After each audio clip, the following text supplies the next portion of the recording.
Hi, I'm Rev Myron. I'm a minister through Pathways of Light, and I've been a Course in Miracles student for over 40 years. And normally, I talk about some paragraphs in the text that I'm reading today, but today I'm gonna do a little different, do something a little different, and I'm going to share with you a couple of short articles that I wrote for Miracle News, which is with Pathways of Light. And so one of them is serving God's plan of awakening, and the other one is I'm grateful for all things. So, serving God's plan of awakening. Above all, I want to serve God's plan. I want to serve it every day in every way. I know that I can because it was given me to do this. I even know how to serve His plan. All I need to do is to be vigilant for the beliefs in the mind that must be undone with the Holy Spirit's help. I know my part. In lesson 23, Jesus tells us how to undo the ego. This change requires first that the cause be identified and then let go so that it can be replaced. The first two steps in this process require your cooperation. The final one does not. This is so good. This one sentence tells us exactly how we're to undo the ego. So my part is to identify the cause. That is the belief that causes the world I see. Then I'm to let that cause, that belief go. That's it. That's all I'm to do. The third part is up to the Holy Spirit. Jesus goes on to say this: your images have already been replaced. By taking the first two steps, you will see that this is so. These images that we make with our beliefs have already been undone because the Holy Spirit corrected everything immediately upon the error being made. Here's an example of how I've applied this lesson. I didn't sleep well one night, so it occurred to me the next morning that I may not be on top of my game. But the Holy Spirit has been teaching me that I don't know what is in my best interest and that He does know. So I let that belief in not enough sleep go. I forgave it and it disappeared from my mind. And as a result, the effects of that belief disappeared as well. And that day was a lovely day. The only thing I needed to do to experience a wonderful day was to turn my attention from the split mind. As a consequence, I began to perceive it from the part of the mind in which the Holy Spirit dwells. This must be so since there are just these two options from which to choose. In making this choice, the Holy Spirit interprets everyone and all events for me. His interpretation is always in favor of our true self rather than our personal self. It is always an expression of love. Do you remember lesson 34? It says that I could see peace instead of this. Peace of mind is clearly an internal matter. It must begin with your own thoughts and then extend outward. It is from your peace of mind that a peaceful perception of the world exists. That's from lesson 34, paragraph 1. This is why I could so easily turn my day around that morning. I knew that a peaceful day was a reflection of a peaceful mind.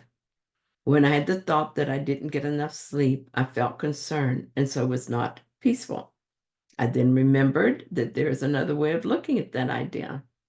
I decided I could replace this feeling of worry over lost sleep with peace. So I made that choice. It is these simple reminders and different choices that guarantee I spend the day with my Father. I invite you to do the same. And then the second short paragraph was, I'm grateful for all things. I'm very grateful for my guide. I get lots of help on this path, suggestions, teachings, and more, but everything passes through the Holy Spirit. It is in and part of me, and the truth and the light that keeps me on the path to myself, my true self. How could I not be grateful? I have shared with others a Pathways of Light course on gratitude several times. It's really good for me to do these courses with other people. We join in teaching and learning with each other. And gratitude is more meaningful to me now than it has ever been.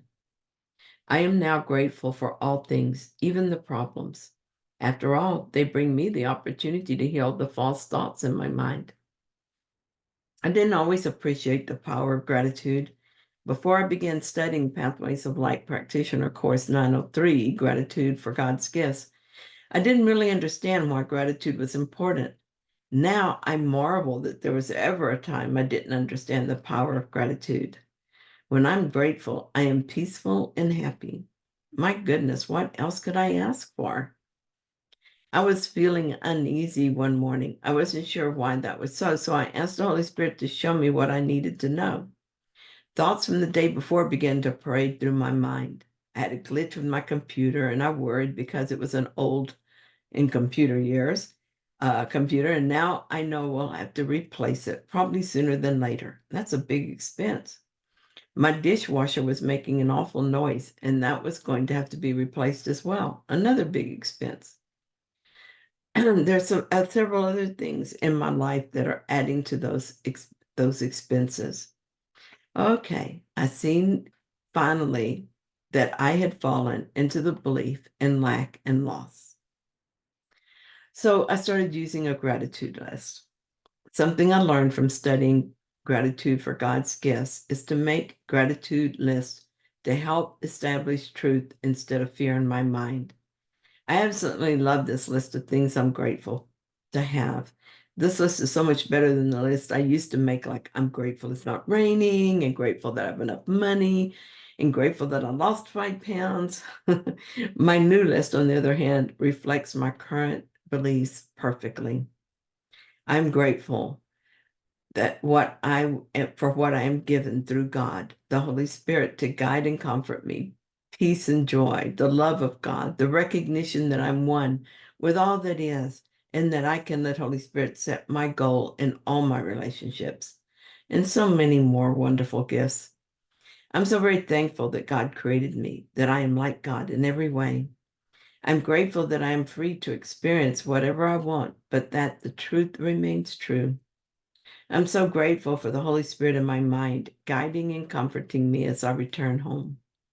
I'm grateful that I have a part to play and that I'm constantly being guided to and through that part. I'm grateful for how much I've accomplished in this lifetime. I'm grateful that I give as I receive and receive as I give. I've experienced gratitude returning to me tenfold, and this increases my gratitude. Gratitude is like a magic wand that I wave over any ego upset. I remind myself of who I am, and I'm grateful I am to have that I am created by my Creator who loves me very much. I remember that I am now and always will be exactly as God created me, and gratitude floods through my being. There are many thoughts of gratitude that I can use to pull myself out of any funk I might be in. Of course, the thoughts of gratitude need to be deep enough to be meaningful to me, but that doesn't usually take a lot of effort. I don't even need something to be grateful for. That is just a way to kickstart a feeling of gratitude. Sometimes all I need to do is to think of God, to think of my true self, or even to stop a moment and wait expectantly for gratitude. And soon there it is, a warm wave of love and gratitude that rises up in me. All other thoughts and feelings subside in its wake. Gratitude helps me let go of the belief in lack and loss. I'm not asking God to solve my financial problems. I'm simply grateful for his love and his care.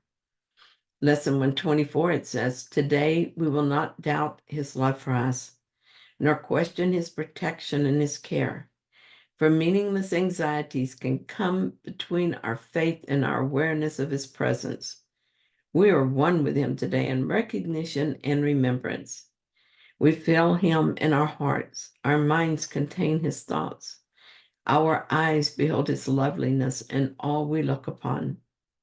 Today, we see only the loving and the lovable.